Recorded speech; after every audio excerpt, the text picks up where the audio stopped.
Chicago Tonight, Latino Voices is made possible in part by CIBC.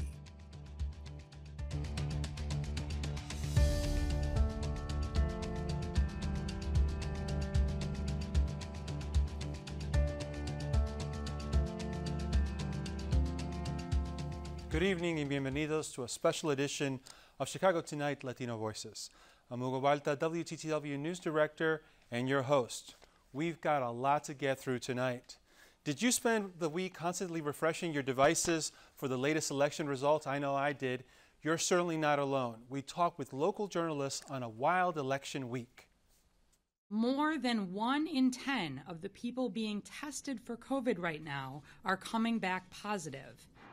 As the COVID-19 surge once again ravages Chicago's Hispanic Latino communities, we're renewing our commitment to bringing you the news you need to know about all the aspects of the pandemic. The world should not be this way. People should have food. People should have clothes. Dr. Evelyn Figueroa gives us la última palabra on why she thinks motivations for community work matter as much as money. And a look back at the Spanish dancers of Ensemble Español, a dance company whose classes you can now take virtually. 2020's Election Day could more probably be called Election Week. And though we were warned that the definitive results for the presidential election could take days, if not weeks, the past few days have found many of us constantly refreshing screens for the latest poll results. One of the big stories to come out of the election is how the nation's Latino population voted and how their votes made a crucial difference in key states.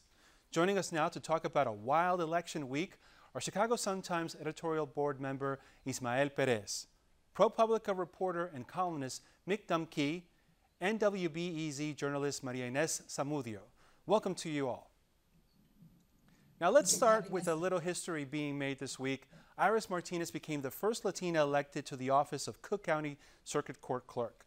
I spoke with her about her win and what the Democratic Party needs to do to better reach Latino voters. Let's take a listen. If you don't have money to pay your rent or your mortgage, or that's going to take an effect, and and many of us vote on those on that. How is it affecting me personally? And and we saw some of that last night. But I really believe the Democratic Party has to do a much better job in and making sure that we're connecting and that we're hearing and that we're and that we're trying to take everything in and finding ways to make sure that we engage more on the ground in these states where the Latino population is so strong. Now nationwide, 73% of Latinos voted for Joe Biden. 27% voted for President Trump. But those numbers vary widely from state to state. For instance, in Florida, Trump lost in 2016 by 27 points, but won by 7 points this year. Maria Inés, is there really such a thing as a Latino vote? Hugo, we have the same discussion every election cycle, and there are 32 million eligible Latino voters. And I think it's really indicative of where we're at when we're still having this discussion. Yes, there are many conservative Latinos, both from Cuba, from Venezuela, but also from Mexico. Abortion has become a really, has always been a really important topic in the Latino community. And we also have to be really cognizant of the fact that the Latino vote really carried Biden in many, many states. And in fact, we wouldn't even be talking about Arizona or Nevada without the Latino vote. So we have to be really careful about how we frame this conversation because, yes, there were a lot of overwhelming support for Trump in Florida, South Florida, but it was among a very small population, right? The Cuban Americans, which we all know are very, very loyal to the Republican Party, based on the history with the Castro administration and the failed attempt to take him out of office. And they have a lot of support for the Trump administration and the Republicans, but younger Cubans do not vote that way. So we have to change the conversation around who we are as voters and where we need to be, where we need to talk to other folks about that. Yeah, and Maria Inés, I felt that sigh. Hispanic Latinos are not a monolithic group. Ismael, you're originally from Texas, which has a huge Mexican-American population. Some are immigrants, many are third, fourth generation, if not more. What do they think of Trump and Biden? See, when I talk about Latinos and when I write about them, I make sure to say some Latinos because we all don't think alike. For example, I voted for the first time this year, and I went with my big brother to the polls. On our way there, I was driving. He was watching Trump campaign videos on his way there. So we had like a big conversation as to what he wants. I mean, by my brother, what he was concentrating on, what his values were. And as you saw, in South Texas, we're very blue, but there was a certain county that was red, and that county was Zapata County, and there's a big oil population, like it's big oil jobs. And my brother, he works in the oil fields, and he told me, he was like, I know Trump has said negative things about Mexicans, but he was worried about his mortgage payment, his car payments, his family. So again, it's not just like Latinos only care about immigration. There's different things we care about, and that's something Democrats and Republicans need to figure out when it comes to like reaching us as a population. We're different, and we're not, again, with one single thought in mind. Yeah, no, I agree with you. I agree with you. Look, if you're in my house, depending on which room you're in, you might be talking to a conservative or a liberal or somewhere in between. Mick, do you think the campaigns really understood how diverse Hispanic Latinos are, and did they do enough to reach those voters? No and no. It doesn't seem like to me. I mean, people don't come up to me and expect that I'm going to be part of the white voting bloc. It's anticipated, of course, that there are so many different segments to the, people who identify as white in this country and the way they vote, their voting patterns. It's an ongoing joke about what's going to happen at Thanksgiving at the dinner table during these divided times of, how are people going to discuss things? Why would it be any different for anyone of any other ethnic or racial background? I think it's really kind of an absurd conversation that shows a lot of ignorance from those of us in the media to start with. About the campaigns reaching out, absolutely not. I mean, I just didn't hear a whole lot about it. Obviously, I'm a white guy here on the panel, but I just don't think this part of the conversation was a primary one during the whole campaign. And it's just, from what I've heard, what I've seen, I don't think either campaign, other than a few targeted areas, really worked very hard for this vote. Now, some of that I will quickly add is, I think, just part of the way that we vote now, right? I mean, those of us in Illinois, we weren't really targeted by any campaign, regardless of our background, because we're in the middle of a blue state. And so in some ways, our vote was just swallowed whole and didn't count the same way that voters in Florida or Texas or even neighboring Wisconsin, nearby Michigan counted anyway. Let's talk a little bit about closer to home. Kim Foxx was elected to a second term as state's attorney. Brandis Friedman talked with her this week about her win. Here's some of what she had to say. 1% of elected prosecutors in this country are women of color. And there were about, until last night, maybe 24 Black women who do this work in a justice system, particularly in urban areas, that is overrepresented by African Americans and Latinos. And even how we talk about crime and violence, there is an element of race. Sometimes it's polite, other times it's quite impolite. Maria Inés, Fox notched another win this week when a federal judge struck down the so-called public charge rule that denied green cards to immigrants using public benefits. Do you think her fight against that rule helped her with Latinos here? I do. Listen, Cook County government was a plaintiff in that lawsuit, and they were right alongside with the Illinois Coalition for Immigrant and Refugee Rights. And Kim Foxx argued in federal court to strike down this extended definition of the public charge rule. So, in that process, they were really communicating with this large organization that turned out a large effort to get immigrants out to the polls. They went out door knocking in Little Village. I actually followed a couple of them. They did some phone banking, texting. They were really involved in this election cycle. And there was a lot of support for Kim Foxx because of that, that support to fight against the public charge rule. Ismael, we've got about a minute left. Do you think Pat O'Brien's association with Trump helped or hurt his campaign? I'm not too sure how to picture it since, the electoral map of Illinois, how it voted, is pretty mixed. You know, and people are still kind of confused how Chicago's pretty blue, but Illinois overall was red. So I think it's mixed reviews on there on how like people really saw, you know, Pat O'Brien's connection with Trump, and you know, just how people vote. It's always confusing, but we just have to face the facts of how, you know, the election ended up coming out. Well, we will certainly be talking about the election both at the national, state, and local level for weeks to come. Many thanks to all of you, Ismael, Mick, and Maria Inés. Thank you. This week, Illinois passed the grim milestone of 10,000 deaths from COVID-19. As the virus once again surges in Illinois and Chicago, WTTW News is renewing our commitment to covering COVID-19 every day and every night on television and digital, bringing you the news you need to know about all aspects of the pandemic. On Thursday, Chicago's top doctor issued a stern warning about the state of the virus. There is not a single person in Chicago who is not at some level of increased risk from COVID, because our outbreak is surging in ways we have never before seen. But like throughout the pandemic, COVID continues to have a disproportionate impact on the Chicago area's Latino communities.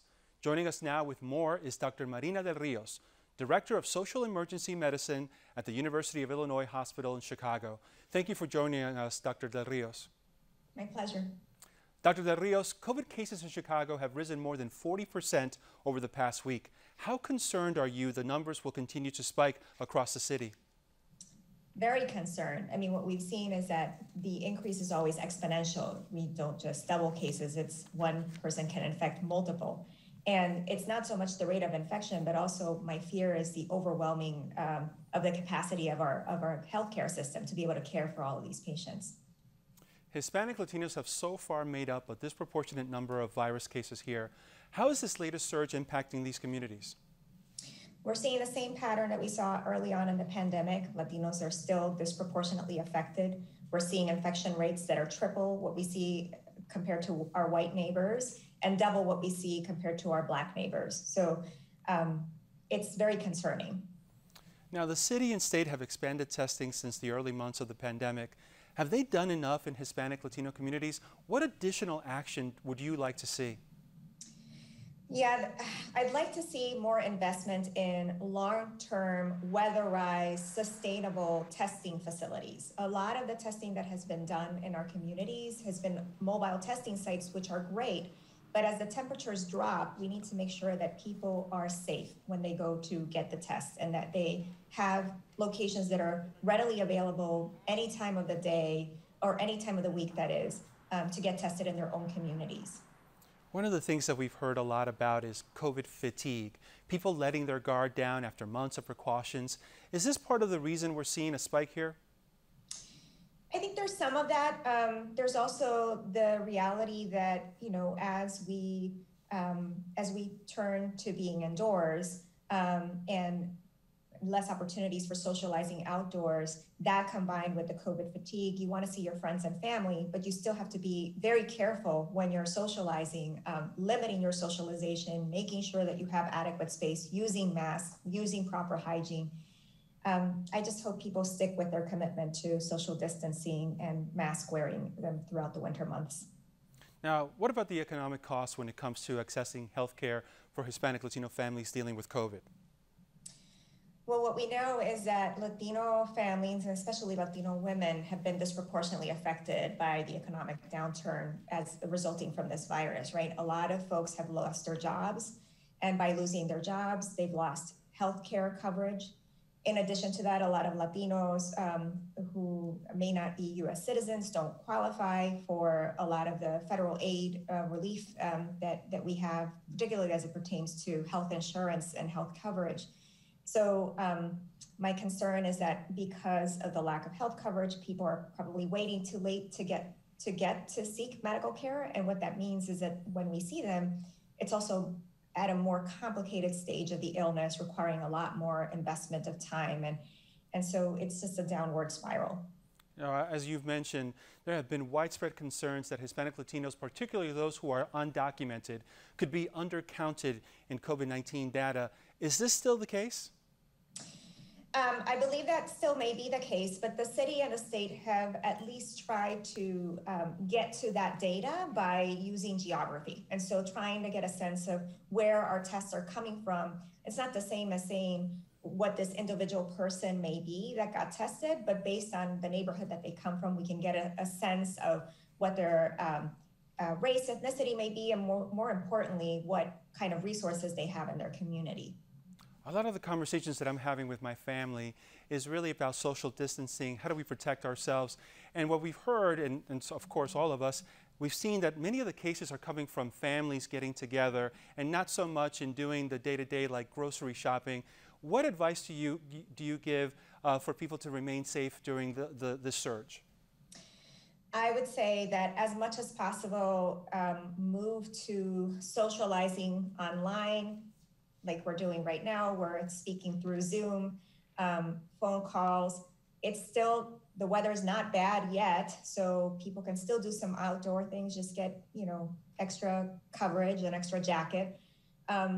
And then if you must socialize indoors, just leave it to a very limited group of people. Just know who you're socializing with. Make your bubble small. Make sure that people aren't stepping out of the bubble, because anytime that you socialize outside of a very small group, then that person is bringing an added risk to your group. So really try to limit your socialization indoors. And when you do, make sure that you're properly distanced and using masks. Valuable advice. Dr. Marina Del Rios, thank you so much for your time and for your insights. My pleasure. When we work to help the people in our communities, what should we feel? Dr. Evelyn Figueroa, whose organization helps Pilsen community members get necessities like food and clothing, gives us la última palabra on why we help those in need matters just as much as how we do it. Hi, I'm Evelyn Figueroa. I'm the Executive Director of the Figueroa Family Foundation, and I'm also a Professor of Clinical Family Medicine at the University of Illinois at Chicago. Our family began doing this work 3 years ago after I recognized that a lot of the community work that I was doing was very much from a charity standpoint. I recognized that I needed to work harder to connect with my patients and understand the gaps in their lives and try to advocate for them to obtain basic needs that would overall encourage better health for them and their families. And as I grew to ask questions differently and challenge myself in many of my assumptions about the menu of choices that my patients had in their lives, I recognized that I very much needed to operate way more through an empowerment lens. And we have created multiple programs in our foundation to help our community access things for free that they wouldn't otherwise have access to. I know that my life changed a lot because of opportunities that I had. In spite of the fact that I did have disadvantages, the opportunities outweighed them, and I was able to move along in my life and achieve things that I didn't think were possible. A lot of people ask me if I feel really good about the work that I do, and good isn't the feeling that I have. I feel glad that people are getting things that they need, but I also feel a tremendous disappointment and calm rage that people are forced to live in the conditions in which they're living. I feel a call to action. I feel a call to justice. It shouldn't be like this. The world should not be this way. People should have food. People should have clothes. People should have clean and safe places in which to live. Children should have connectivity and be able to learn. I encourage everyone to please get involved with more community work. It can be as simple as signing a petition. It can be as invested as having a weekly shift at a food pantry or another organization. I really advocate for folks to recognize any form of privilege that they have, any opportunity they have to support and assist others, and to really carefully listen to people and to understand that their struggle is your struggle, and that without helping everyone move forward, we're going to stay behind. Up next, the Chicago Arts Institution exploring Spanish dance from around the world.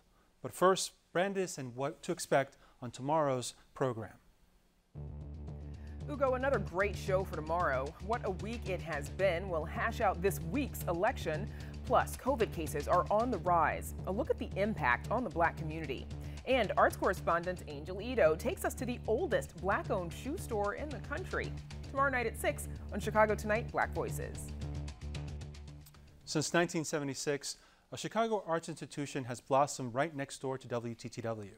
Our neighbor, Northeastern Illinois University, is home to Ensemble Español, a rousing company dedicated to the many forms of Spanish dance. In a pre-pandemic times, back in the summer of 2018, we visited the ensemble dancers for a behind-the-scenes peek at one of their rehearsals. Now they're offering dance classes virtually, so you can still get your steps in from home. Here's Phil Ponce with a look back. On a holiday weekend, the campus was empty except for a few dedicated Spanish dancers. Ensemble Español members practice under the watchful eye of an artistic director on a mission. It is our mission to present, to promote, and more importantly is to preserve the tradition of Spanish dance. A lot of people think that Spanish dance is just flamenco, but we preserve the classical dance, the folkloric or regional, and of course the flamenco is always there. Spanish rhythms were at the heart of this performance recorded at Channel 11 Studios. The ensemble was founded by Dame Libby Comaico, an Evanston-born dancer whose cultural efforts were honored by the King of Spain in 1982. She still advises the troupe, but the day-to-day artistry is supervised by two dancers that she trained. They have 75 years of experience between them. We work hand in hand. Okay, I could not do my job without him. No, I couldn't do my job without her. He's very nice. And no one could dance flamenco without the hundreds of tiny nails hammered into the soles of every shoe. The 20 dancers in the adult company go through a lot of footwear, and they wear many hats. Costume design is another thing that I love to do, whether it's for a folk piece, a modern flamenco piece, or even a classical piece. They also have a youth program, and the ensemble visits 30,000 Chicago area school children every year. It's not that we want all these students that come through our doors to become professional dancers, but it's to give them this opportunity to really give them the self-esteem that this art form and the arts and education provide. Ensemble Español has exported traditional and contemporary Spanish dance around the world. China, Poland, Australia, we've had our first dancer. Mexico, we've been to Costa Puerto Rico, Spain. Yes, we've done Spain, China twice, and Spain was really interesting. It's not our mission to bring Spanish dance to the Spaniards. It's the other way around. Spain loved Ensemble Español. You would think that going to Spain, how are they going to receive us when they are the pillars of Spanish dance? Yet here we have an American company going to Spain to show them what we do. Well, we blew them away.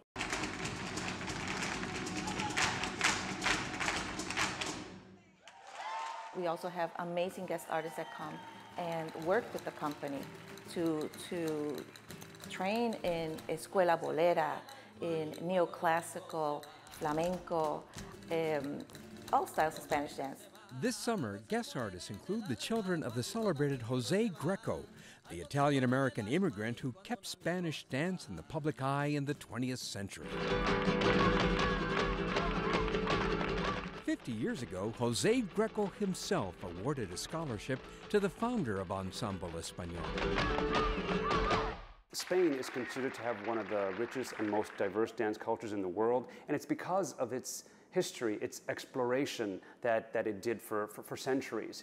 We've got dances that, are Scotch-Irish with steps and music. because of the influence of the Celtic invasion, and you'll see that in Galician dances up north. And then, of course, the flamenco dances that have influences all the way from the Caribbean, the garotín from Puerto Rico, and you hear it in the lyrics, or the guajiras from Cuba. It's this beautiful mosaic of world cultures, and I think everyone has a rhythm and can connect with the passion that Spanish dance brings. That was beautiful. Again, that was Phil Ponce. Ensemble Español just wrapped its 45th anniversary celebration, dubbed Zafiro Flamenco. Visit our website for links to videos showcasing their virtual celebration and for more information about their next virtual performance on December 12th. And while you're there, you can sign up for online dance classes. And that's our show for this Saturday night. Be sure to check out our website, wttw.com/news, for the very latest from WTTW News, including special coverage of Election 2020 and COVID-19. And remember to join Brandis Friedman tomorrow night for Chicago Tonight, Black Voices. Now, for all of us here at Chicago Tonight, Latino Voices, I'm Hugo Balta. Thank you very much for sharing part of your weekend with us. Stay healthy, stay safe. Muy buenas noches.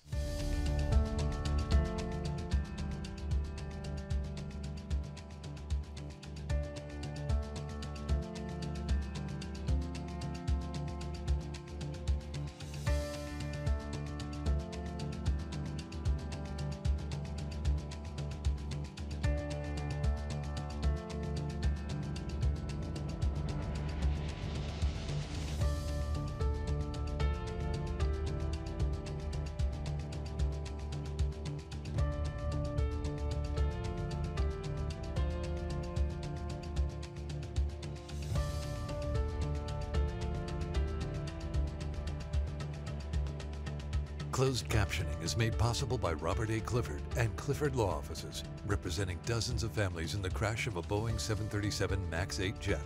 Mr. Clifford has been named lead counsel in litigation in federal court in Chicago.